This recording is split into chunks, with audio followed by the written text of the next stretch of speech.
में आपका स्वागत है। मैं आज आपको दो चर वाले रैखिक समीकरण युग्म क्लास 10th मैथ में चैप्टर नंबर 3 समझाऊंगा। दो चर वाले रैखिक समीकरण युग्म,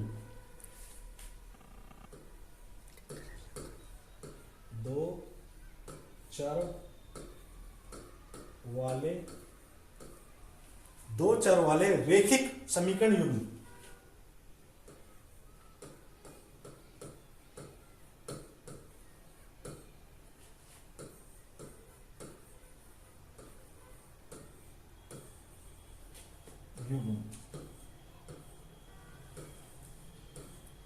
इसमें क्या है कि एनीवे कोई भी समीकरण आप ले लो, इसमें कोई भी समीकरण आप ले लो और उसमें यह पता लगाना है कि इसका अद्वितीय हल है, अनेक हल है या इसका कोई हल नहीं है।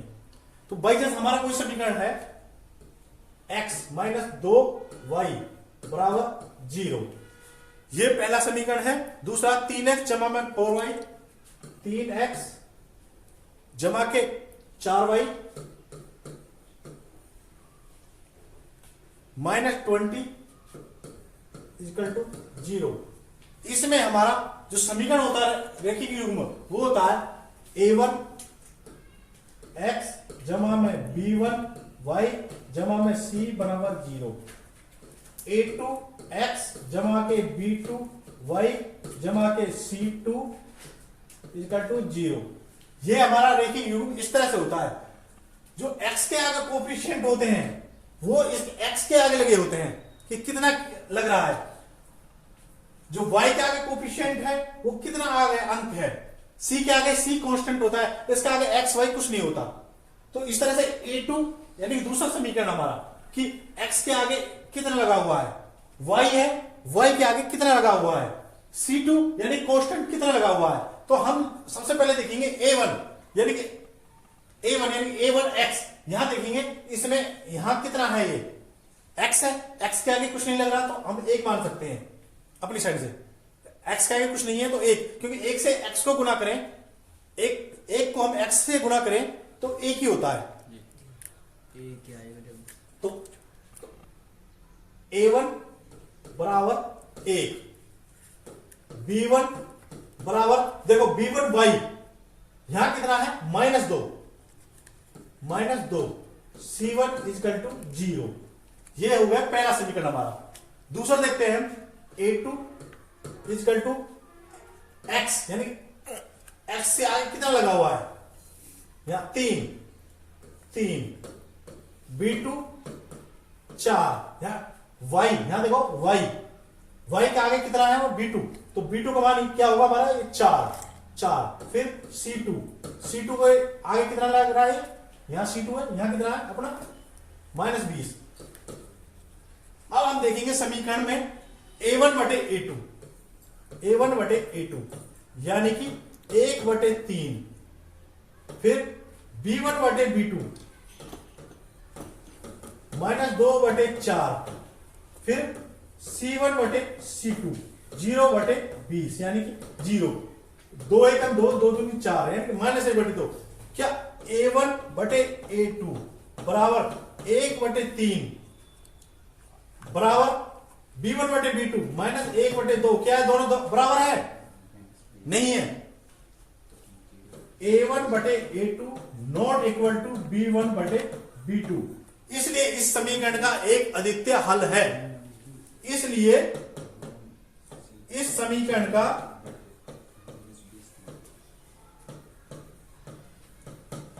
एक अद्वितीय हल है। इस समीकरण का एक अद्वितीय हल है, एक हल है। अगर बाई चांस हम अगला समीकरण इस तरह से ले लेते हैं, कोई हमारा समीकरण 2x जमा 3y, 2x जमा के 3y बराबर घटा 9 बराबर 0,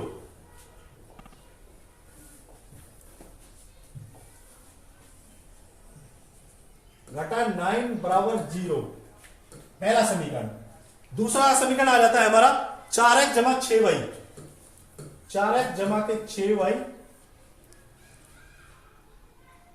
घटा 18 बराबर 0, समीकरण 2। अब वही समीकरण इसी तरह से लेंगे,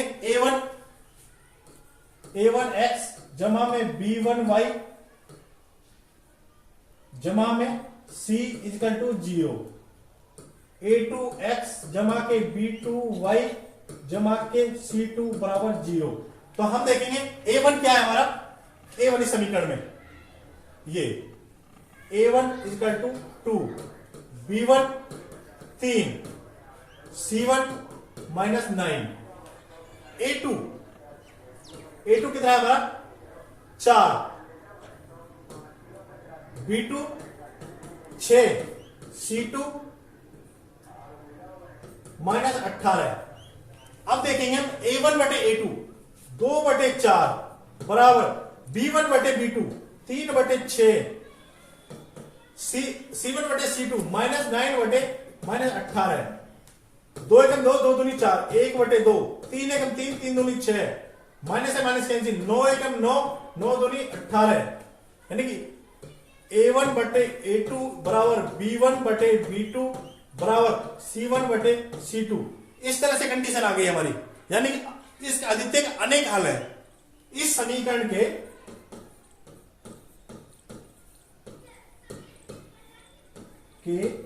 अनेक हल हैं। अगर इस तरह से हमारी कंडीशन आ जाती है कि तीनों समीकरण a1 बटे a2, b1 बटे b2, c1 बटे c2 अगर इस तरह से आ जाते हैं तो इसके अनेक हल है। और अगर इस तरह से कंडीशन आती है a1 बटे a2 not equal to b1 बटे b2, तो क्या होता है, इस समीकरण का अद्वितीय हल है।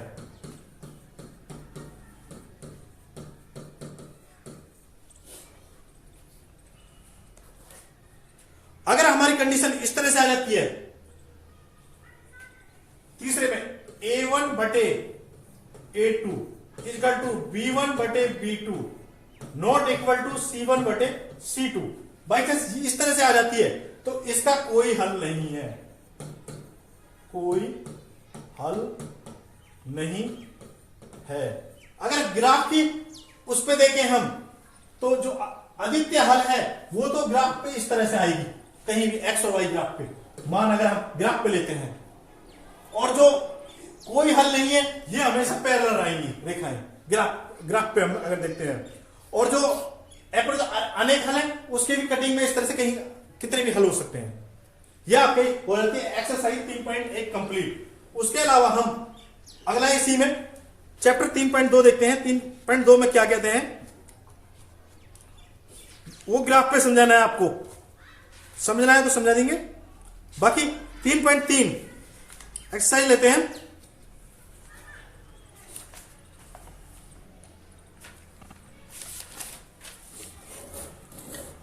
निम्नलिखित युग्मों का प्रतिस्थापन विधि से हल कीजिए। एक्स जमा वाई बराबर 14। दूसरा समीकरण है एक्स घटा वाई बराबर 4। एक्स घटा वाई बराबर 4 समीकरण 1। समीकरण 2 विधि है इसमें हमारी, इसमें 2 विधि है। इसमें आती है हमारी 2 विधि, एक तो प्रतिस्थापन विधि और दूसरे विलोम विधि। 2 विधि, प्रतिस्थापन विधि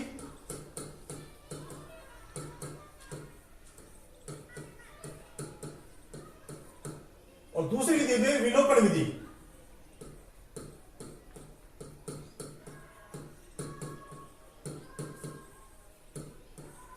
प्रतिस्थापन विधि क्या होती है, हमारे कोई भी एक समीकरण, हम कोई भी एक समीकरण ले लेते हैं, जैसे x जमा वाई बराबर 14 है। इसमें या तो x का मान ले लें हम या y का मान ले लें। समीकरण 1 में या तो x का मान निकाल लें या y का मान, यानी कि बाकी जो पद है उसको प्रतिस्थापित कर दें, दूसरी साइड ले जाए।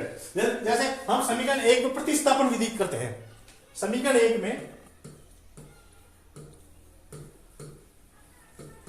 में प्रतिस्थापन विधि करते हैं।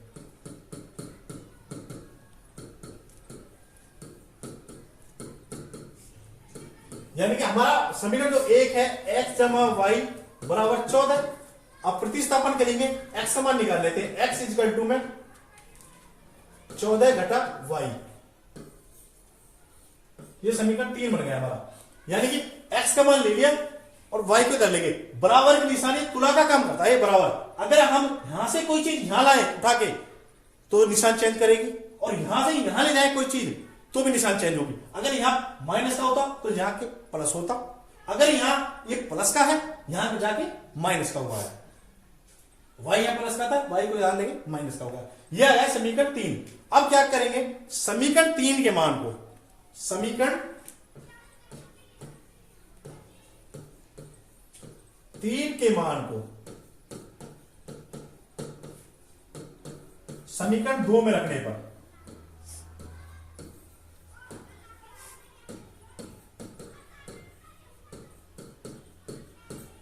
क्या करें, समीकरण 3 के मान को समीकरण 2 में रखने पर, यानी 2 क्या है हमारा, x घटा y बराबर 4। तो x का जो भी मान है हमारा इसको रख दो। क्या मान है हमारा x का, यहां देखो, ये x बराबर 14 घटा y, जो भी हमारा यहां है x की जगह इस मान को रख दो 14 घटा y। तो 14 घटा y बराबर 4, ये हो गया आपका ये मान। तो अब y और y 14 घटा के 2y आपस में जो घटा के निशान होते हैं जुड़ जाते हैं, सेम पावर। अगर ये माइनस और प्लस होती तो आपस में कट जाती, तो ये दोनों सेम पावर है, सेम निशान है, इसलिए जुड़ गए। माइनस के 2y बराबर 4। अब मैंने कहा था कि बराबर के निशान से किसी चीज को इधर ले जाते हैं तो निशान चेंज कर जाता अपना। अगर ये तुला का काम है, कोई इधर से इधर जाएगा तो ज्यादा या कम होगा जाके, तो घटा 2y बराबर 4, यहां जाके घटा के 14, घटा के 2y बराबर घटा के 10, घटा से घटा कैंसिल, घटा से घटा कैंसिल, तो यहां कर लेते हैं, शॉर्ट जगह है। तो 2y बराबर 10, y बराबर 10 बटे 2, यानी कि 2 पंजे 10, y का मान आ गया हमारा 5। कितना आ गया, 5। अब y का मान का समीकरण 3 में रखने पर, y के मान को समीकरण 3 में रखने पर, समीकरण 3 क्या है हमारा, x बराबर 14 घटा y, x बराबर 14 घटा y, x बराबर 14 घटा y की जगह 5 आएगा मेरा मान, ये वाला y का मान। तो y रख दिया हमने, y का मान कितना है, 14 घटा 5, x बराबर 9। यानी कि जो आपका मान आ गया क्या है हमारे, x का मान कितना आया 9, और y का मान आया हमारा पास 5। इस समीकरण के ये अद्वितीय हल हैं। ये हो गई आपकी प्रतिस्थापन विधि। तो अब हम इसी सवाल को विलोपन विधि से हल करते हैं।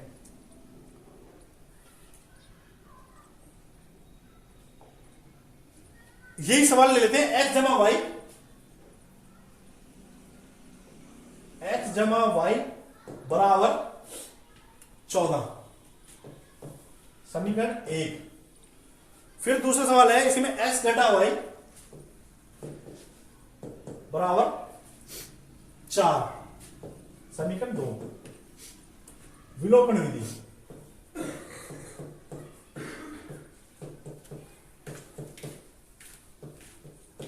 इस सवाल को हम करते हैं विलोपन विधि से।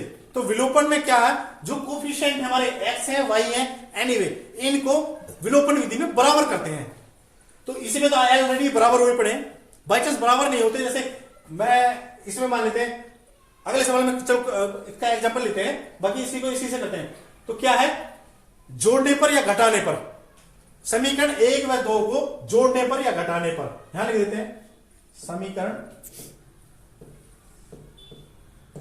1 व 2 को जोड़ने पर,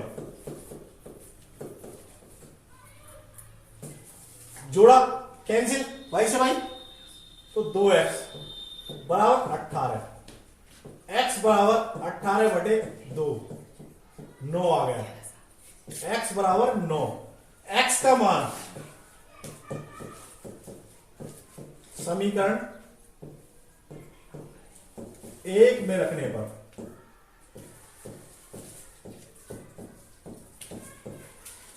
देखो यहां 2x बराबर 18, ये एक x तो ये था, एक x था ये था, एक और एक 2, 14 ये थे और 4 ये थे, 14 4 18 हो गए। ये जमा के दिए घटा के आपस में दोनों कैंसिल हो गए, तो 2x बराबर 18, तो x निकालेंगे 18 बटे 2 चला जाएगा, 2 से भाग किया 18 को, 2 में 18, x बराबर 9। अब x का मान को समीकरण एक में रख दो, तो x का मान है x जमा y बराबर 14, x की जगह 9 रख दो, तो 9 जमा के y बराबर 14, y बराबर ये जाके यहां घट जाएगा, तो कोई निशान को इधर ले जाते हैं घटता है, 14 घटा 9, y बराबर 5, तो x और y के मान आ गए आपके, x y, x का मान कितना था 9, y का मान 5, और पीछे सवाल में आप देखो x का मान कितना आया था हमारा 9, y का मान 5, दोनों विधियों से मैंने ये करके दिखा दिया, दोनों ही मान 9 और 5 आए। अगर इसका देते हैं s माइनस टी बराबर 3, समीकरण 1, समीकरण 2 में था हमारा s बटे 3 जमा t बटे 2 बराबर 6।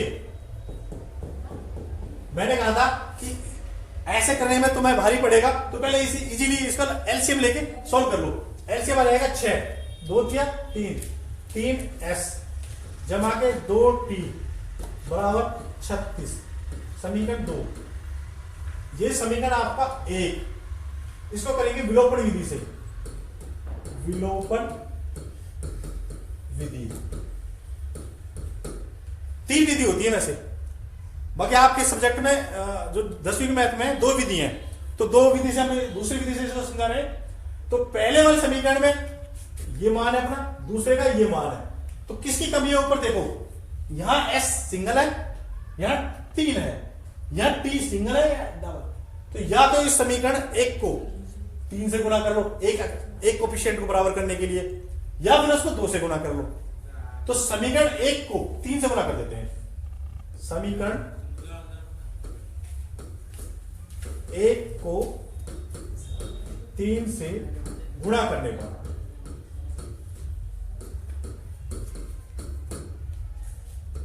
तीन एस माइनस 3t बराबर 9, और दूसरा समीकरण है हमारा 3s जमा के 2t बराबर 36। क्या करेंगे घटाने पर, यहां लिख देते हैं घटाने पर। अगर हम जोड़ने पर लिखते तो ये जोड़ते, ये भी जुड़ जाते और फिर ये भी टी आ जाते, 2 मान बचते, तो इसलिए हम पहले घटाने पर लिख देते, ये घटा निशान, ये घटा निशान, ये घटा निशान, ये प्लस और माइनस आपस में कैंसिल, ये माइनस के 5t बराबर माइनस के 36 में से 9 जाएंगे तो कितने बचेंगे,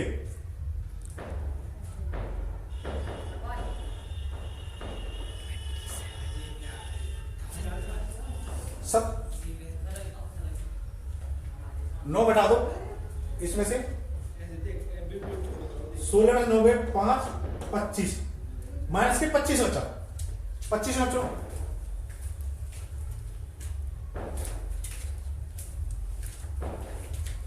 कितने बचे, 36 में से 9 6 गए, तो इसको हम क्या क्या कर देते हैं, सॉल्व कर लेते हैं। 3 2s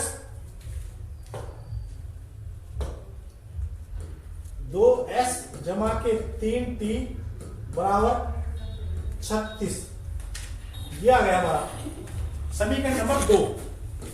अब समीकरण नंबर 2 हमारा ये है, पहला वाला नहीं है, तो कोफिशिएंट को किसी कोफिशिएंट को बराबर करेंगे, या तो 2 से ऊपर वाले को गुणा करेंगे, या 3 से ऊपर वाले को बराबर करेंगे, या तो t को बराबर कर लो या s को बराबर कर लो, तो 2 से गुणा कर देते हैं ऊपर वाले को। समीकरण 1 को 2 से गुणा करने पर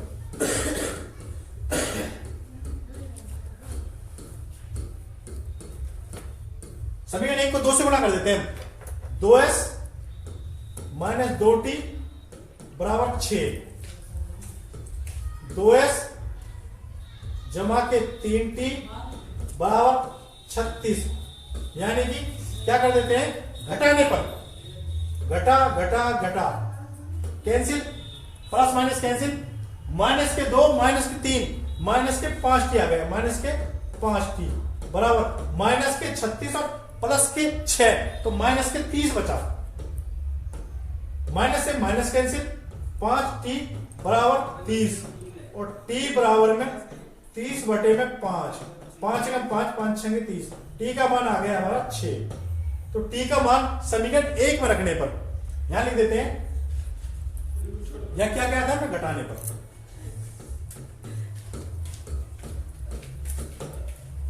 t का मान समीकरण 1 में रखने पर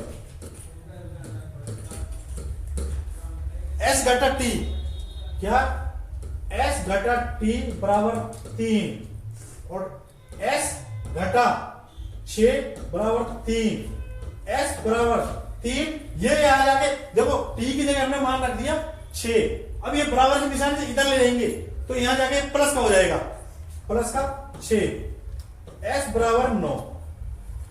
तो हमारा जो मान आए हैं वो क्या आए हैं, s और t के, s बराबर 9 और t बराबर 6। और पहले सवाल में हम देख लेते हैं, यही सवाल हमने ये तो कर दिया हमने विलोपन विधि से, प्रतिस्थापन से क्या रहा था, जब हमारे आए थे s बराबर 9 t बराबर 6, s बराबर 9 t बराबर 6, यानी कि दोनों विधियों से हमारे मान वही आ रहे।